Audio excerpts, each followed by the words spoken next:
Pinalalakas ang kakayahan ng mga coach, trainer at para-athlete, partikular sa kanilang technical competency at kahandaang sumabak sa kompetisyon sa Philippine Para Sports. Bahagi nito ang isinagawang seminar at workshop sa Baguio City. Mahigit 100 partisipante mula sa iba't ibang lugar sa Hilagang Luzon nakibahagi. Magbabalita si PIUC intern Ellie Lardizabal. Sa kanilang misyon upang mas palakasin ang mundo ng para-sport sa buong Pilipinas, nagsagawa ng isang seminar at workshop ang PhilSpada para sa coaches, trainers at sports leaders dito sa Baguio City. Sa tulong ng Philippine Sports Commission, Philippine Paralympic Committee, City Government of Baguio, at Persons with Disability Affairs Office ng Lungsod, matagumpay na isinagawa ng Philippine Sports Association for the Differently Abled o PhilSpada ang Phase 2 ng kanilang Training the Trainers Leading the Way for Para-Sports Seminar at Workshop sa tanggapan ng Baguio City Disaster Risk Reduction and Management Office noong Hulyo 13 hanggang 15. Mahigit 100 katao mula sa iba't ibang institusyon at organisasyon ang dumalo sa aktibidad. Tinalakay dito kung paano na itaguyod ang para-sports para sa mga may kapansanan, ang papel at responsibilidad ng PhilSpada at International Paralympic Committee at ang klasifikasyon sa para-sports na physical, visual at intellectual impairment. Ayon kay PhilSpada Para-Sports Development Director Milet Santiago Bonoan, nilalayon ng kanilang organisasyon na himukin ang bawat rehiyon sa Pilipinas na mas mabigyan ng sapat na atensyon ang pagsasagawa ng para-sports sa kanilang lugar at turuan ang bawat coaches, trainers at sports leaders ng mga kaalaman na pwedeng maging susi upang makasama sa international competitions. We want to encourage para sports in the country, especially in all the regions, not just Metro Manila.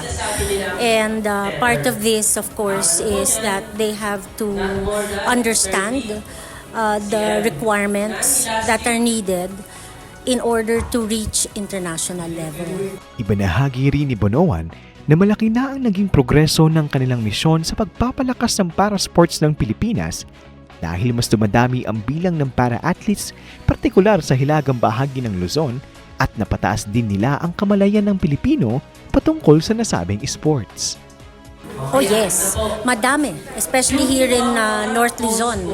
Madaming athletes. In fact, we have already recruited national athletes that come from the northern region. Archery, powerlifting, meron. Tapos even athletics. So, it is growing.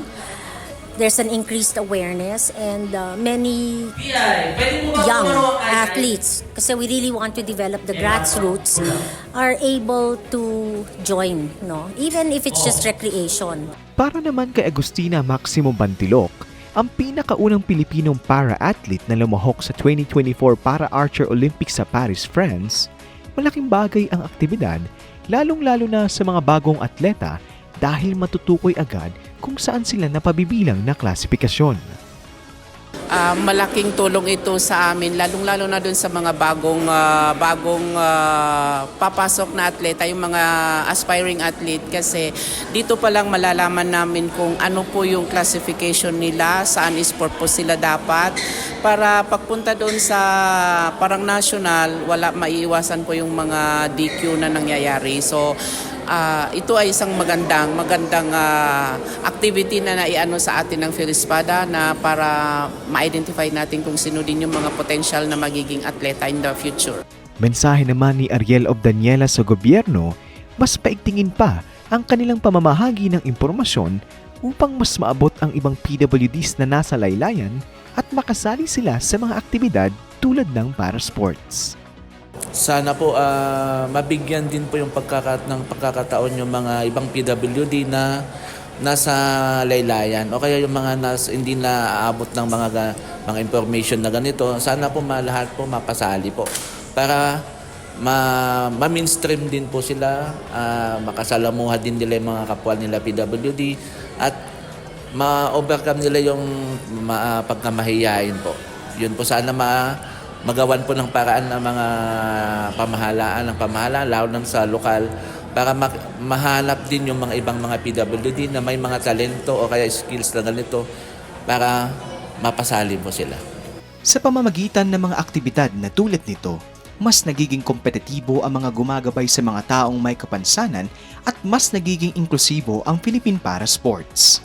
Mula rito sa Baguio City, ako po si PIAUC Intern Eli Lardizabal para sa PIA News Cordillera.